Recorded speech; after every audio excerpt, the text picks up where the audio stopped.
As the mystery of Malaysia Airlines Flight 370, the Boeing 777 bound for Beijing that vanished seemingly without a trace, approaches the 2-week mark, the talking heads of the corporate news networks are becoming increasingly desperate to fill the 24/7 news cycle with meaningless speculation and blather. In their desperation, they have even turned to speculation on a subject long shunned as outlandish conspiracy theory by these very same networks: the possibility of remote control hijackings of commercial passenger jets. The latest theory is the flight could have fallen victim to the world's first cyber hijack. In an interview with the UK's Sunday Express, Dr. Sally Leversley, a former Home Office scientific advisor, said she believed malicious codes triggered by a mobile phone or a USB stick could have been able to override the aircraft's security system. This could then change the plane's speed, altitude and direction by sending radio signals to its flight management system. In April last year, Hugo Tesso, a security consultant, described how aircraft hacking was possible during a lecture at a computer hacking conference. The speculation is prompted in part by a report in the Federal Register last November noting that several models of 777, including the 777-200 model used for Flight 370, were susceptible to outside attack. Question mark headlines musing about the possibility of such a cyber hijacking serve to obscure or even deny a very important point. The first such cyber hijackings most likely took place over 12 years ago, on September 11, 2001, using technology that was tested, proven, and available long before that infamous date. Although unmanned aerial vehicles, or UAV, like the Global Hawk, Predator, and Reaper drones used in the US's illegal extrajudicial assassination program are thought of as cutting-edge military hardware, UAVs of various sorts have been used since August 22, 1849, when Austria launched 200 pilotless, bomb-filled balloons on the city of Venice. Development of UAVs continued with radio-controlled drones and pilotless torpedoes developed in World War I, the creation of the U.S. Air Force's pilotless aircraft branch in 1946, the deployment of military UAVs in the Vietnam War, Israel's development of the first drone with real-time surveillance capabilities in the Yom Kippur War, and U.S. use of the technology in Grenada before the birth of the modern era with the extensive deployment of Pioneer drones in the first Gulf War. When it comes to the remote control of civilian aircraft, President Bush stated in late September 2001 that he would devote federal funds to developing new technologies for combating the threat of hijacking, including remote control technology. And we will look at all kinds of technologies to make sure that our airlines are safe, and for example, including technology to enable controllers to take over distressed aircraft and land it by remote control.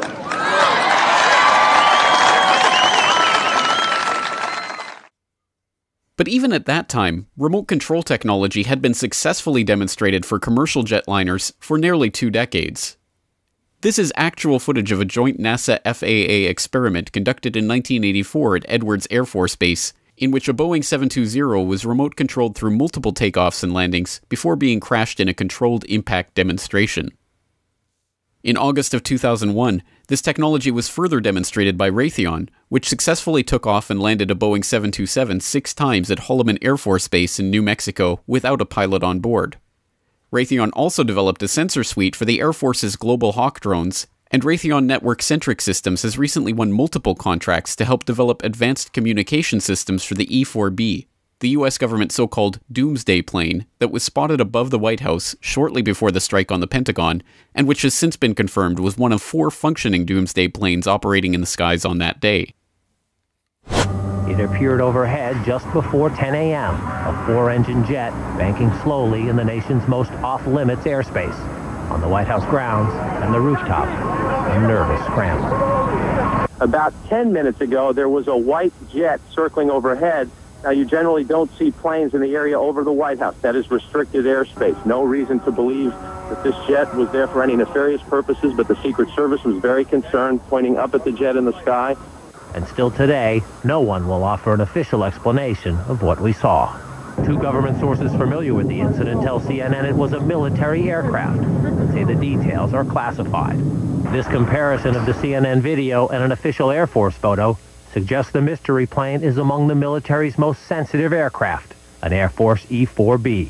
Note the flag on the tail, the stripe around the fuselage, and the telltale bubble just behind the 747 cockpit area.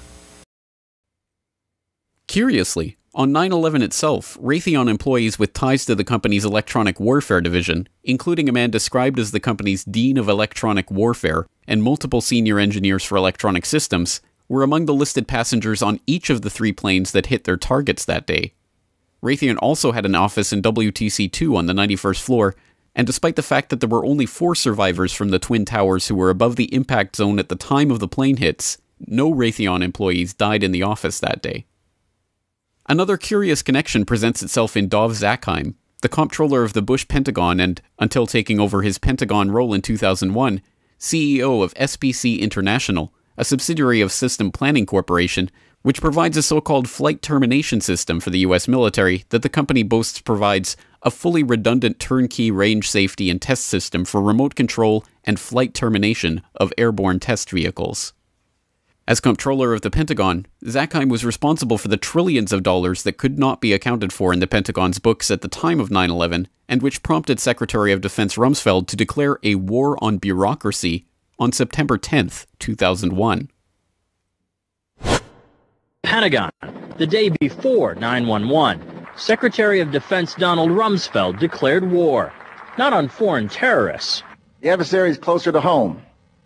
It's the Pentagon bureaucracy. He said money wasted by the military poses a serious threat. In fact, it could be said that it's a matter of life and death. Rumsfeld promised change, but the next day, the world changed. And in the rush to fund the war on terrorism, the war on waste seems to have been forgotten. My 03 budget calls for more than $48 billion in new defense spending. More money for the Pentagon when its own auditors admit the military cannot account for 25% of what it already spends. According to some estimates, we cannot track $2.3 trillion in transactions.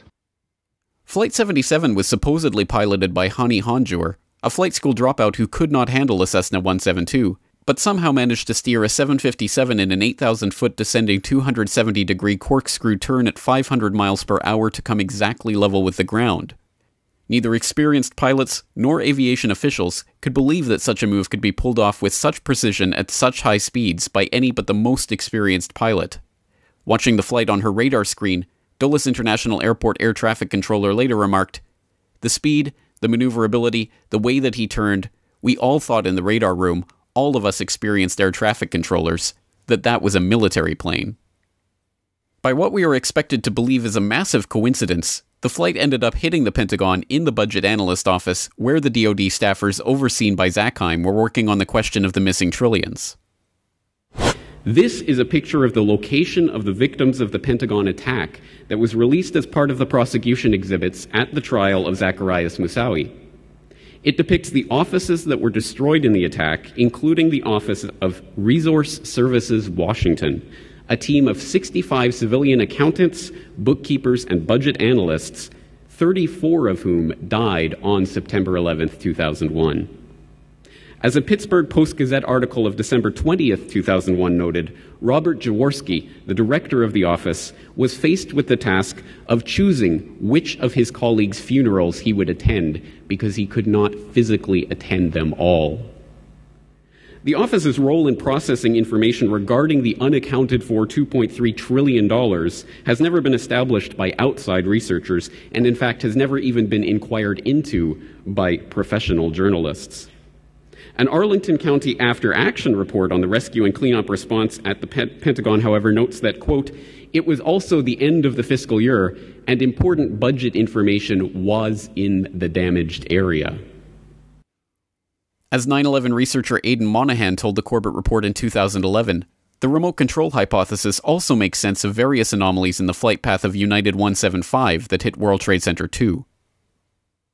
Well, there are many video clips of United Airlines Flight 175 striking World Trade Center Building 2 on September 11. And there was one in particular I noticed when looking around at different clips that captures most of the last 13 seconds of the flight of United 175 as it approached World Trade Center 2. And in fact, it does capture virtually all of the last 8 seconds. And what I noticed during this clip was as the the plane approached, and the angle of the camera was such that you could actually see the angle of the bank angle of the aircraft with respect to its location, with respect to the building as it was approaching. It just was a very ideal, almost type of shot. And what one can notice is that the plane begins its banked 20-degree turn about 1.5 miles from the building, and without correction would have been able to strike the building from that distance, which is, in my opinion, a rather remarkable feat for an untrained pilot. What it does require is the precise coordination of at least two factors: the selection of a correct bank angle from the given location from where you are making this turn, and also traveling at a rate of 799 feet per second, the initiation of this turn at the precisely correct time. Because the turn that we observed, had it started rather a second sooner even or later than observed, means the plane misses the building by 799 feet necessarily. And in my view, possibly suggested the role of flight control computers or other avionics and autopilot systems, as opposed to the unproven allegation of hijacker pilots in control of these airplanes. As incredible as such a narrative is to the general public, that incredibility stems largely from the media's steadfast refusal to report on the proven technologies to accomplish such a cyber hijacking that have been available for well over a decade. Whether or not Flight 370 was the victim of such an attack, or something different altogether, remains to be seen. But the many pieces of the 9/11 puzzle pointing to the use of remote-controlled technologies to pilot the flights on that fateful day, from Raytheon's test flights of remote-controlled passenger jets, to Zakheim's involvement with a company responsible for remote-control flight termination systems, to the precision of United 175's bank angle and turn start time, to the presence of the E-4B doomsday planes in the skies that morning, provide a compelling counter-narrative to the tabloid press's claim that Flight 370 may be the first example of cyber hijacking. One other piece of that puzzle provides yet further credence to the claim of remote-control planes on 9/11. In a story so bizarre that it simply cannot be shoehorned into the official 9/11 story, and thus has been ignored, police officers stopped a strange van near their temporary command post next to the still smoldering Twin Towers while the chaos unfolded on the morning of 9/11. According to the official report of the Mineta Transportation Institute, there were continuing moments of alarm. A panel truck with a painting of a plane flying into the World Trade Center was stopped near the temporary command post. It proved to be rented to a group of ethnic Middle Eastern people who did not speak English. Fearing that it might be a truck bomb, the NYPD immediately evacuated the area, called out the bomb squad, and detained the occupants until a thorough search was made. The vehicle was found to be an innocent delivery truck. The plane got explosives on King and 6th Avenue. King on 6th Avenue, you say? We need to put the squad. One of those remote control planes filled with explosives. Five's the message about the remote control plane. Take Centauris on the air. Central, clear the air for the message about the plane. Central, I got a message on that plane. It's a big truck with a mural painted of an airplane diving into New York City and exploding. I don't know what's in the truck. The truck is in between 6th and 7th on King Street. Alright, 10-4, I'll send the issue in the bomb squad there for West King. No explanation of who these men were or why they had a picture of a remote-controlled jet flying into the World Trade Center painted on their delivery van on the morning of 9/11 have ever been provided, much less even asked for by the complacent, complicit mainstream media. If and when more details of the missing Malaysian Airlines flight do eventually surface, don't expect the media to do any better job answering questions about it, or connecting any of the 9/11 dots in what may very well have been the world's first cyber hijacking, nearly 13 years ago. This video is brought to you by the subscribers of BoilingFrogsPost.com. For more information on this and other topics, please go to BoilingFrogsPost.com. For more information and commentary from James Corbett, please go to CorbettReport.com.